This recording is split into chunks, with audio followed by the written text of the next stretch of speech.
Deus. Eu quero ser muito objetivo no que eu tenho para falar e não vou falar sobre o coronavírus. Posso ouvir um amém por isso? Amém. Tem muito conteúdo aí na internet. Você pode procurar sobre mensagens sobre o coronavírus. Abra sua Bíblia, você que trouxe sua Bíblia aqui, você que está em casa, seu celular, sei lá. No livro de Daniel, no livro de Daniel, capítulo 1, versículo 8. Daniel, capítulo 1, versículo 8, vai dizer assim: porém, Daniel decidiu não se contaminar com a porção das iguarias do rei, nem com o vinho que ele bebia.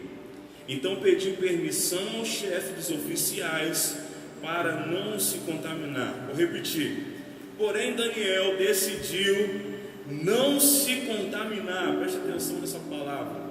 Daniel decidiu não se contaminar com a porção das iguarias do rei, nem com o vinho que ele bebia.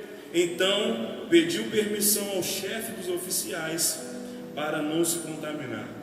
Pai querido, essa é a tua palavra e ela por ela mesma, ela é eficaz. Que o Senhor possa me dar uma luz possível para trazer algo que possa abençoar os irmãos que estão aqui, os irmãos que estão em casa. Pai querido, que a palavra lançada aqui possa ser como semente, os corações que irão receber possam ser como terras férteis. É isso que nós pedimos em nome de Jesus. Amém. Semana passada, depois que terminou a rádio, fui para casa, eu e Sofia, a gente teve... Pode continuar aí, irmão. Deixa o clima bem espiritual. Nós saímos daqui, a gente teve o chá de bebê. Nós saímos daqui, eu fui para casa e Sofia não estava com muita fome, então Sofia foi deitar. E eu geralmente durmo mais tarde, então eu fiquei lá vendo coisa do Discovery, sei lá, que eu tenho uns gostos muito peculiares assim. Gosto de ver batalha das Coca-Colas, a história da indústria alimentícia. Eu gosto desses negócios, bem aleatório. Eu estava em casa vendo isso, quando deu por volta de meia-noite e meia. Meia-noite e meia é um momento muito crítico, que sempre bate uma fome nessa hora. Eu fui na geladeira, abri a geladeira. Irmãos, tinha uns negócios que sobrou do chá lá, mas aquilo não estava me agradando na hora, se é que me entende. Falei assim, meu Deus, que fome, Jesus. Abri o congelador, as coisas mais gostosas eram as mais difíceis de fazer naquela hora. Então as coisas estavam congeladas. Isso era por volta de... já era meia-noite e 50 por aí. Eu falei assim, não vai ter jeito, vou ter que pedir um lanche. Meia-noite e 50, mais ou menos, que eu, Jean, tenho uma dificuldade muito grande de dormir com fome. Eu fico agoniado, irmão. Aí meia-noite e 50 peguei o aplicativo lá, que eu não vou fazer propaganda aqui. Peguei o aplicativo, olhei, só tinha 2 lanchonetes abertas. Aí olhei assim, falei assim, vou pedir nesse aqui. Pedi o primeiro lanche, o valor de R$13,50. Pedi o lanche e eu tenho o costume de, depois que pedi o lanche, vou conferir lá para ver se o cara aprovou ou não o lanche. Pedi o lanche de R$13,50, quando de repente aparece que a lanchonete fechou. Falei assim, meu Deus, que prova. Falei assim, aí estava lá, aguardando a aprovação, se não me engano é isso que fica escrito. Aguardando a aprovação. Eu falei assim, então a lanchonete fechou, então não vai entregar, né? Aí eu rapidamente Peguei a outra lanchonete, a única que estava aberta, fiz um pedido de um lanche mais caro, R$18 mais ou menos. A diferença de 3 para 18 dói no bolso. Pedi um lanche de R$18. Como de costume, fui lá ver se o pedido tinha sido aprovado. Para minha surpresa, o pedido anterior de R$13,50 tinha sido aprovado. E agora eu estava com 2 pedidos, o de R$13,50 e o de R$18. Falei assim, meu Deus, que prova, e agora? Aí fui tentar olhar no pedido de R$13,50, se tinha um contato, e não tinha um contato. Isso já estava dando 1h da manhã, irmão. Comecei a ficar agoniado, porque o primeiro pedido que eu pensei que não ia dar certo, já tinha sido aprovado. Cancelar, e olhava no Instagram, olhava no Facebook, e nada de achar o abençoado número da lanchonete. Falei assim, não vai ter jeito, meu Deus. Quando de repente assim já aparece assim no primeiro pedido, saiu para entregar, eu falei assim, meu Deus, e agora? Vou ter que tentar cancelar o segundo pedido de R$18. Entrei para ver o número, não atendi. Eu falei assim, meu Deus, que prova. Mandei mensagem lá no Facebook, nada. Eu falei assim, pelo amor de Deus, cancela esse pedido, irmão. Já chegou aqui, e nisso o pedido já tinha sido aprovado, já estava vindo para me entregar o primeiro pedido. Eu falei assim, meu Deus, entrando no Instagram, de repente eu achei o número. Achei o número da segunda lanchonete. Quando eu achei o número, o primeiro pedido chegou em casa. Eu falei assim, meu Deus, vou ter que pagar. Paguei, amém. Com a esperança de conseguir cancelar o segundo, porque a sua filha já tinha dormido e ela não queria saber de lanche na mais 1h da manhã. E eu então, tentando cancelar, consegui o número, mandei mensagem no WhatsApp com o número, nada a ver. O cara respondeu, falou assim, cara, o pedido já saiu aqui também. Meu Deus, o que eu vou fazer, Senhor? O lanche já estava aqui, o outro lanche, o de R$13,50 já estava na minha mão. Aí assim, a nossa natureza ruim fala assim, quer saber? O meu número da minha casa, assim, à noite é difícil de ver. Aí a minha natureza ruim falou assim, fica quietinho na hora que fica quietinho na hora que o motoboy passar aqui, ele fala com os demais, fica quietinho na sua e tal, e ele vai embora. Aí eu fiquei falei assim, meu Deus do céu, o que eu vou fazer, Senhor? Já tinha pagado o primeiro, quando de repente o segundo chega. O que eu decidi? O que eu decido em meio a essa? Irmão, eu não estou podendo ficar gastando dinheiro com lanche, não está entendendo? Inclusive, Sofia está sabendo disso aqui agora, tudo bem, Sofia? Ela sabe que eu comi o lanche. Eu chamei ela de noite e falei assim, Sofia, isso aqui é o lanche aqui, comprei o lanche, mas ela não quis não, está sabendo disso agora. Eu falei assim, meu irmão, meu Deus, o que eu vou decidir fazer aqui agora? O cara buzinou a primeira, eu fiquei assim, com meu coração muito pesado, assim, meu Deus, eu não posso fazer isso. Eu vou ter que ir lá pagar esse lanche. Desci, irmão, pensa você descer a escada com a dor no coração.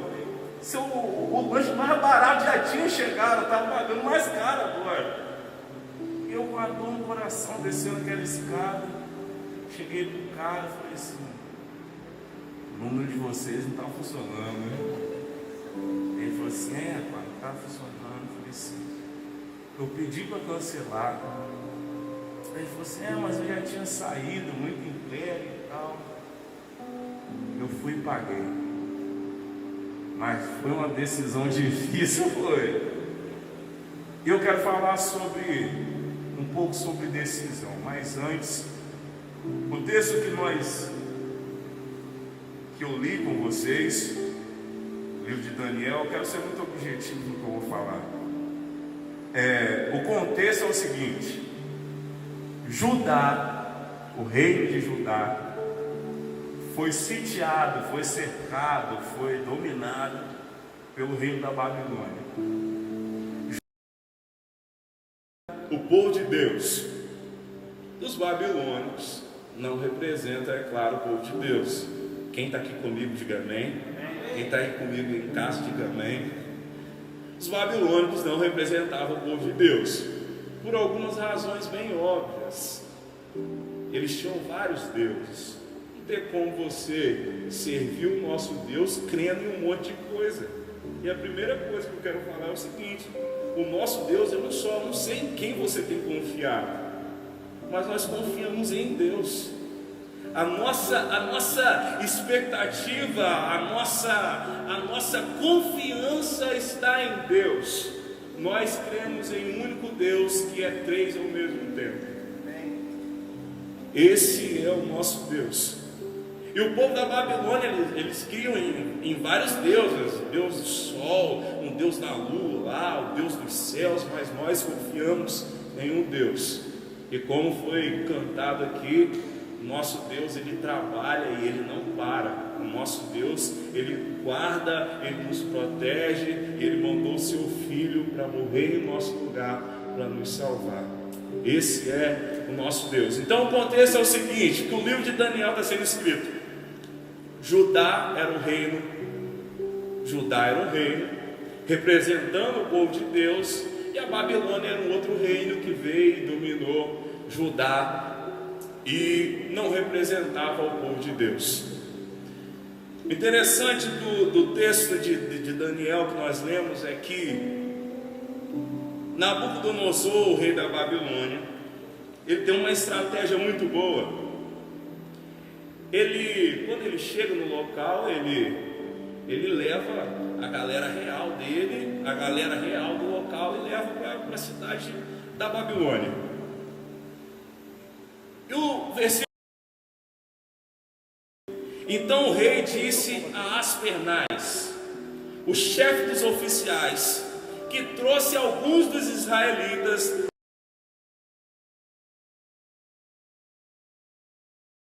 traz para cá jovens, primeiro, sem defeito algum, depois, de boa aparência, depois,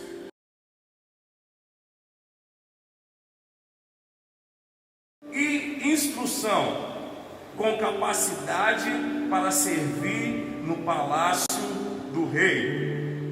O interessante aqui é que Nabucodonosor levava esses jovens com todas essas características que ele queria para uma espécie de estudo na Babilônia. Era uma espécie de faculdade, vamos dizer assim, onde eles iriam aprender tudo da Babilônia. Mas o interessante aqui, deixa eu repetir, a Babilônia não representa o povo de Deus. Você está entendendo? Quem está aqui está entendendo? A Babilônia não representa o povo de Deus. Eu posso falar assim: a Babilônia representa o diabo, o inferno, sei lá. Não representa o povo de Deus. E o rei da Babilônia, ele tem algumas características específicas para Aspernais. Olha, eu quero jovens sem defeitos, eu quero jovens de boa aparência, eu quero jovens lotados de sabedoria e inteligência e instrução, e com capacidade de servir. O que ele está dizendo aqui? Presta atenção: o reino das trevas, o diabo, ele não quer atacar a gente meia boca, vamos dizer assim. Ele quer atacar a gente de boa instrução, de boa aparência, de boa família, de boa índole, pessoas de sabedoria, pessoas de inteligência. Irmão, o diabo não é burro. O reino das trevas, eles não são burros. Irmãos, olha que o Nabucodonosor fala assim: vai lá e traz. Ó, e é bem específico: sem defeito, de boa aparência, inteligência e sabedoria, porque inteligência e sabedoria são coisas diferentes. Boa instrução, que sabe servir. Um local bom para achar gente assim é aonde? Na casa de Deus. Irmão, quando eu li isso aqui, eu falei disse, meu Deus, não é que a estratégia do diabo é trazer para a realidade do diabo pessoas de boa aparência, pessoas de boa índole, pessoas de inteligência, pessoas de sabedoria, pessoas que saibam servir. Ele é bem específico. É essa galera que eu quero nas Pernais. É essa galera que eu quero. Aí, como eu já falei, eles levavam esses jovens para aprender coisas da Babilônia. Era uma escola, como é que eu posso dizer, de faculdade, de ensino médio, vamos dizer assim, aonde eles aprendiam. O versículo 4 vai dizer assim: depois de listar todas essas características, a primeira coisa que é falada é assim: e disse-lhe, ou seja, disse Nabucodonosor a Aspenaz. Presta atenção.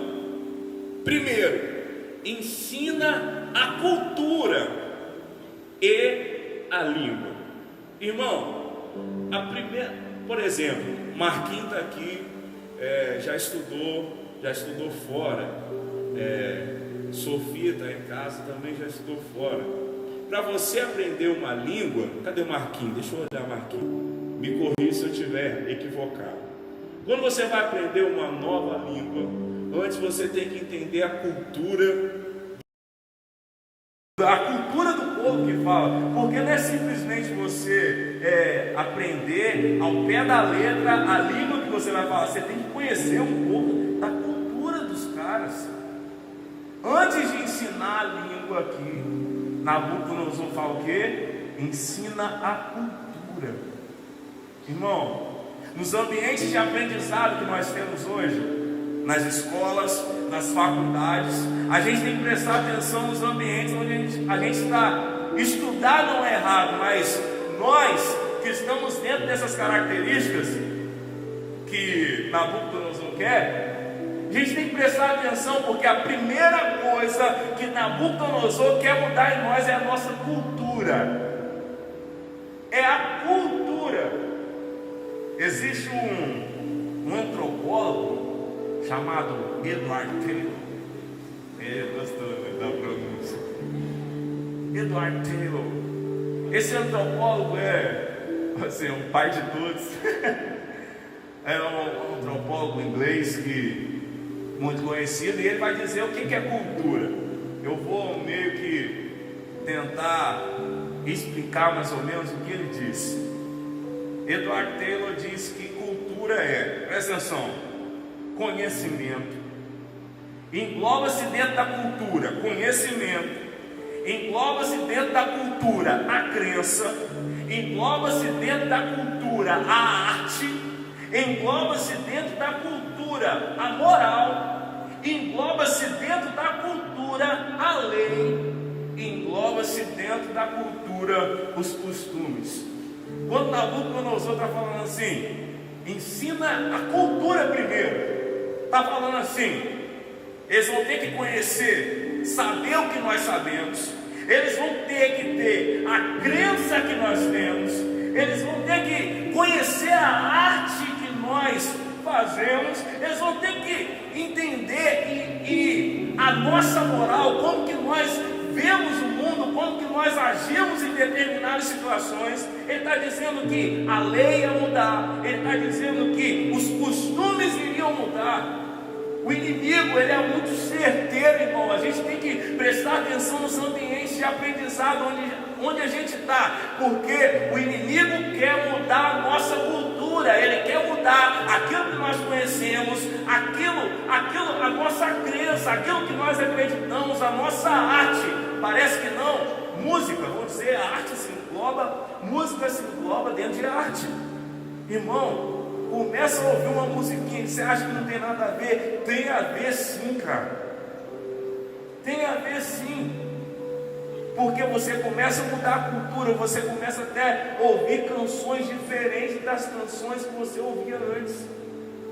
O inimigo, ele quer mudar a nossa arte.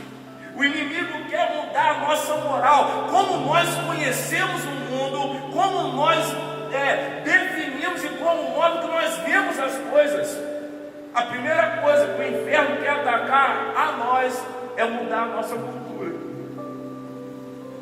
Mudando a nossa cultura fica muito mais fácil mudar o resto, porque a sua crença não vai ser mais a mesma.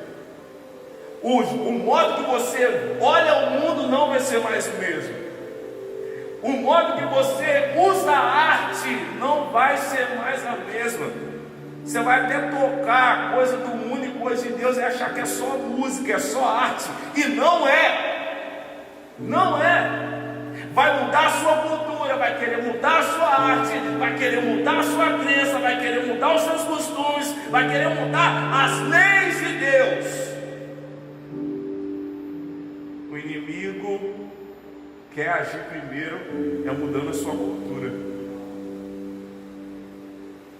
Aquilo que nós cremos, aquilo que nós conhecemos, aquilo que nós cremos que Deus ainda salva pessoas, que Deus ainda cura pessoas. Nesse tempo de crise, nós temos a crença e nós cremos que Deus ainda cura, que Deus ainda protege, que Deus ainda livra, que Deus ainda salva. Mas nós precisamos prestar muita atenção na cultura que nós estamos vivendo. Porque a cultura que nós estamos vivendo quer mudar tudo isso. O nosso conhecimento, a nossa crença, a nossa lei, a nossa moral, os nossos costumes. E a primeira coisa que o inimigo quer mudar em você é a sua cultura. Depois Nabucodonosor fala assim: eu quero que mude a cultura. Primeiro, ensina a cultura a eles. Depois, a língua dos babilônios. Irmão, depois que você aprende a cultura, ele quer mudar a sua linguagem. Ele quer mudar a sua linguagem. O inferno, ele é muito certeiro naquilo que ele faz. O inferno não é burro, o diabo não é burro. Ele quer mudar a sua cultura, quer mudar a sua língua. O que você fala, a forma que você fala. Irmão, mudando a sua cultura. Por exemplo, palavrões. Existem, na cultura que você está inserido, talvez falar palavrão seja algo comum, porque a cultura te impregnou nisso. Aí sai naturalmente. O que o inferno quer é mudar a nossa linguagem, Maia. Ele quer mudar a forma que nós falamos, a forma que nós comunicamos. Primeiro, mudar a cultura. Depois, mudar a linguagem. Outra coisa, o rei disse assim: o rei determinou porções diárias da iguaria do rei. Irmão, quer mudar a sua cultura, quer mudar o jeito que a gente fala. E outra, quer nos dar iguaria todos os dias. A Bíblia está dizendo aqui: o rei determinou porções diárias. Tem aquela música do Tales: todo dia o pecado vem e me chama. É mais ou menos isso. Porções diárias. É todo dia as iguarias do rei. Não é qualquer coisa não, irmão. O rei vai comer qualquer coisa. Está falando assim: porções do rei. É todo dia. O inimigo quer mudar a sua cultura, sua crença, quer mudar a sua linguagem, quer mudar o jeito que você vê as coisas. E ele determina porções diárias. Todo dia. Nossa luta é todo dia para ser uma pessoa melhor que a gente foi ontem. E lutar contra as porções diárias que o inferno dá de bandeja para nós. É todo dia, é toda hora. Irmão, por exemplo, nesse tempo de quarentena, a gente tem que ficar muito vigilante. Eu ouvi uma informação e eu não averiguei, mas vocês podem averiguar depois, que existe um site pornográfico na Europa que liberou acessos grátis para as pessoas. Olha só, irmão, que doideira, que cultura é essa que a gente está vivendo? Porção diária. O inimigo quer mudar a nossa cultura. O inimigo quer mudar como nós vemos o mundo, quer mudar a nossa linguagem e a porção diária. Nesse tempo de quarentena, a gente tem que vigiar até com o celular, para não ficar viciado. A maioria das pessoas estão viciadas no celular e acham que não é um vício. Muitas vezes nós não conseguimos ficar 3 minutos sem ver alguma coisa no Instagram. Você não vai ver nada, talvez você vai ver as mesmas coisas, mas tem que dar aquela conferida. E é nessas horas que as porções diárias vêm. O inimigo, ele age nas porções diárias, irmão. Como eu falei, esses meninos, eles foram levados em um ambiente de aprendizado. Como eu disse, como se fosse uma faculdade.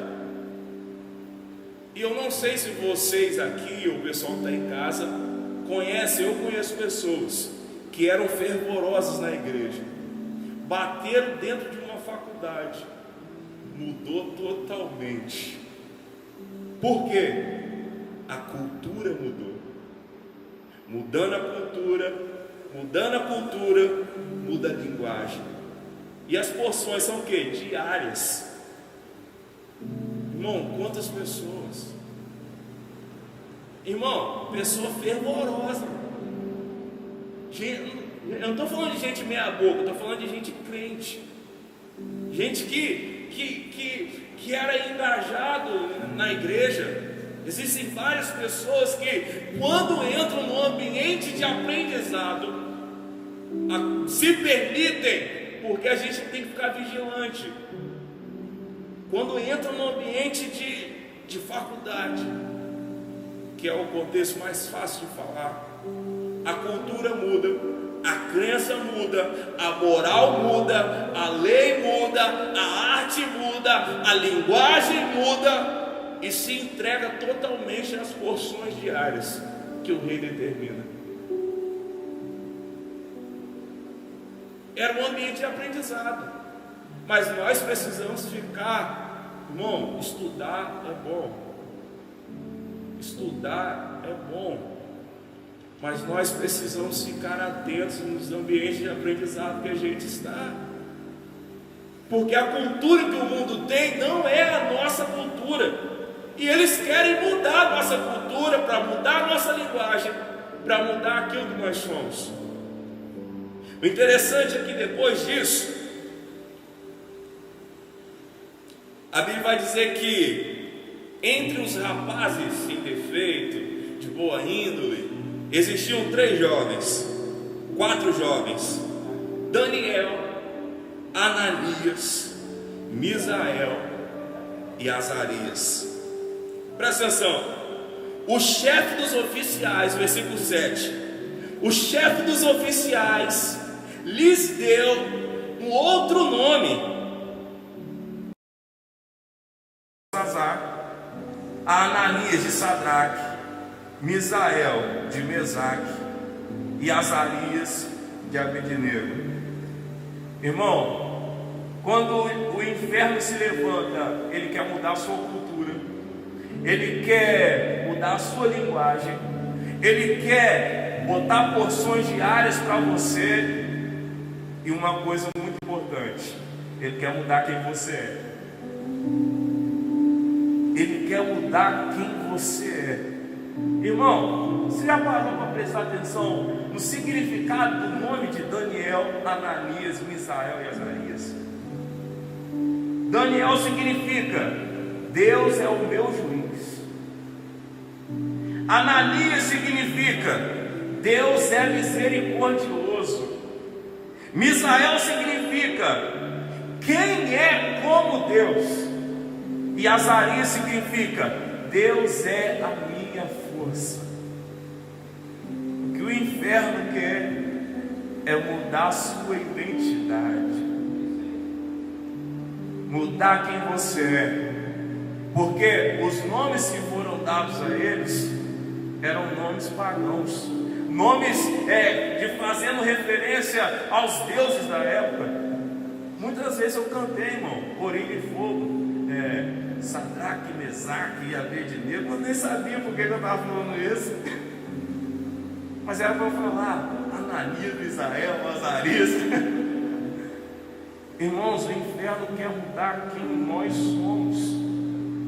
Ele não se contenta em mudar a sua crença apenas, mudar o seu conhecimento, a sua moral, a sua linguagem, te dar porções diárias. Ele quer mudar quem você é.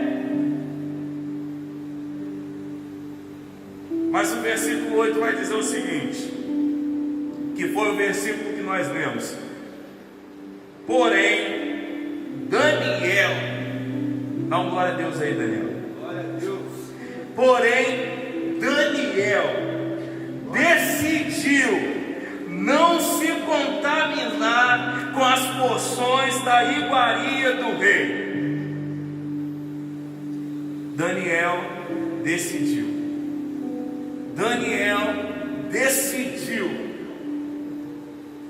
Eu gosto muito desse texto, dessa frase, Daniel decidiu.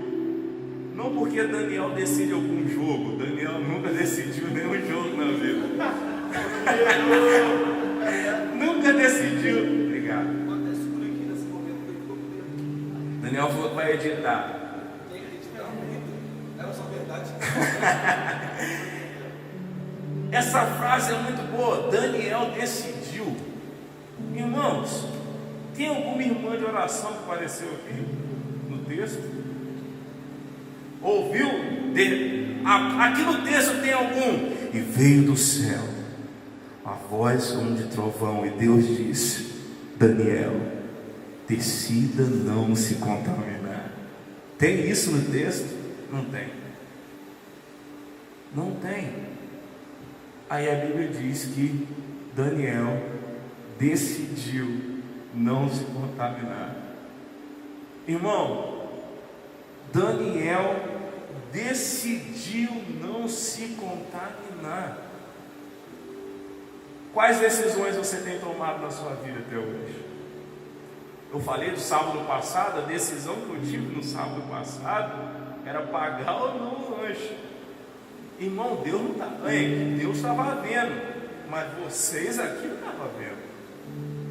Meu pastor não estava vendo. Era só eu, o cartão e Deus. O que nós temos decidido hoje em dia, na cultura que estão tentando empregar a nós, nas linguagens que estão querendo mudar a nossa, o que nós temos decidido? A gente está pegando as iguarias do rei e falando: não, vem cá, vem em mim, iguaria do rei. A gente está decidindo não se contaminar com as porções diárias que o inferno manda para nós. Irmão, o inferno não vai mandar pouca coisa, ele sabe aonde ele pode atingir. Mas eu creio que Deus está levantando uma geração que decide não se contaminar.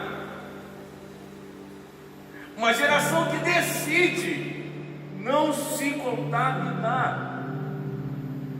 É decisão, irmão. Nós precisamos ser convictos daquilo que nós cremos. Nós precisamos ser convictos do Deus que nós servimos. Irmão, você precisa decidir. E as decisões são diversas decisões. Sobre namoro, sobre casamento, sobre ter filho, sobre trabalho, sobre pecar ou não pecar. Porque as iguarias estão aí todo dia para nós, as bandeiras estão aí todo dia para nós, as iguarias estão aí todo dia, mas nós estamos decididos? Será que nós estamos decididos a não se contaminar? Irmão, que Deus possa levantar uma geração que decida não se contaminar. Não se contaminar, ainda que esteja numa cultura que quer mudar a sua cultura, ainda que esteja no ambiente onde querem mudar a sua linguagem, ainda que esteja num ambiente onde te dão iguarias todo dia, ainda que esteja num ambiente que querem mudar a sua identidade, decida não se contaminar. Decida não se contaminar. Decida a ter um casamento debaixo da presença de Deus. Decida a ter um relacionamento, um namoro debaixo da presença de Deus. Decida não fofocar. Decida não se contaminar. Decida não ficar de conversa fiada por aí. Decida não fazer sexo antes do casamento. Decida.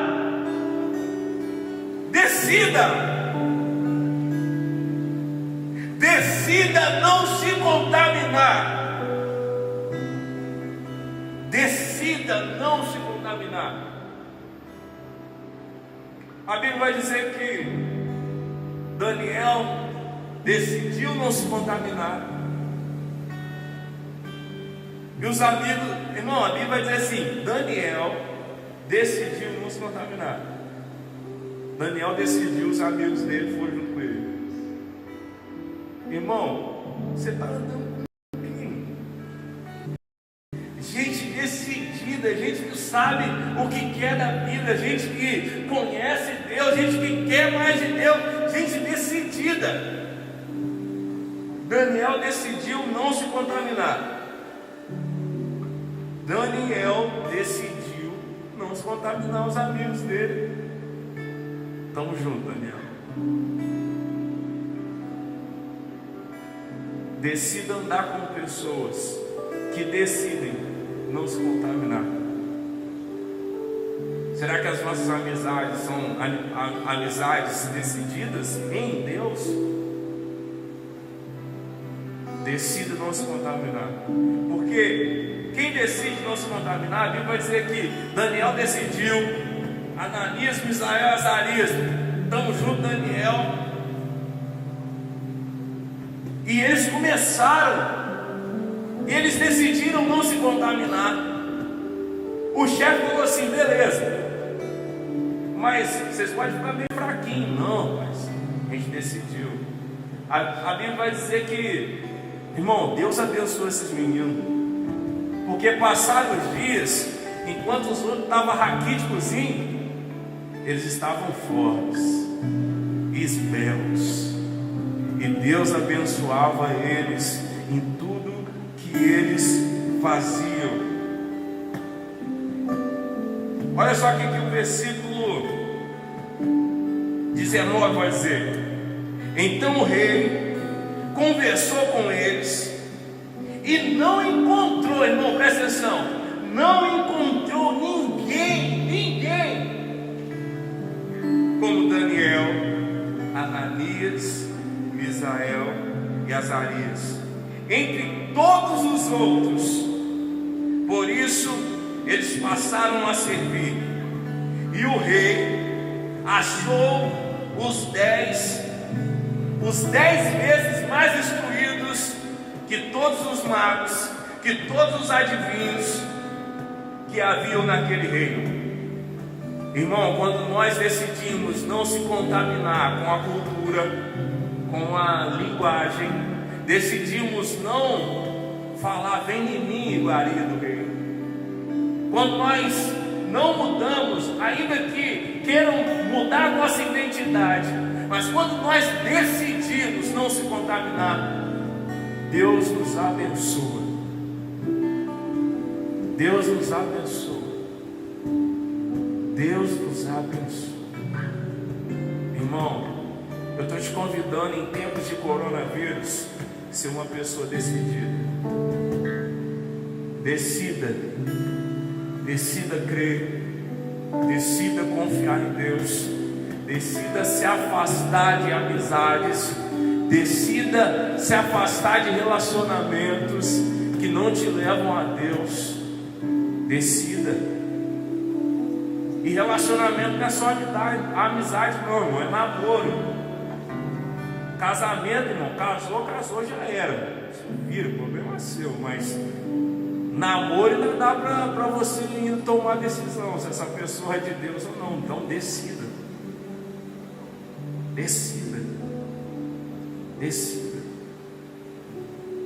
Vamos orar.